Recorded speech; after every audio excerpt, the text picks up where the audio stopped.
Sadam Hussain was stabbed in his stomach with a dagger in critical condition. Similarly, another old age named Abi Mia was also injured at the incident.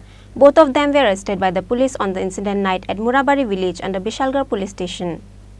On Saturday midnight, the Bishalgarh fire service got the information about a man was laid on the road covered in blood in an area of Murabari school beside the road. The fire service arrived at the incident place immediately after they got the report, where they saw a man and a bike laid on the road and took him to the Bishalgarh hospital immediately.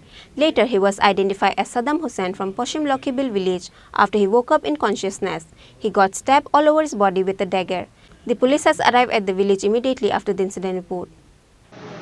সাদাম হোসেন নামে পেশেন্টটাকে fire service এনেছে 11:40 নাগাদ।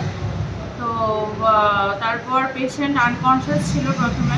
তো আমরা প্রাথমিক চিকিৎসার পর patient যখন কিছুটা সেন্সে এসছে তখন আমরা জিজ্ঞেস করলাম যে কী হয়েছে। তো ও বললো যে মারধর করেছে ওকে।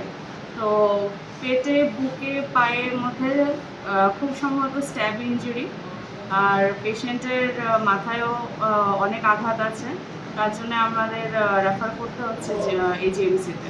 কোন জায়গাতে ঘটনা হয়েছে? ঘটনাটা মুরাবাড়িতে হয়েছে, মুরাবাড়ি এরিয়াতে। পুলিশ এসছে? এখনো তো আসেনি পুলিশ। মানে যে আহত হয়েছে সেই কি আপনাদেরকে বলেছে মানে কিভাবে আহত হয়েছেন বা কে মারধর করেছে? With the investigation of the incident came to know that Sadam Hussain has thrown a stone on the roof of Abi Mia house. With that, Abi Mia and his neighbor Farooq Mia physically assaulted Sadam Hussain. The Bishalgarh police arrested both Farooq Mia and Abi Mia on the incident night. Bureau report, Chini Khorang.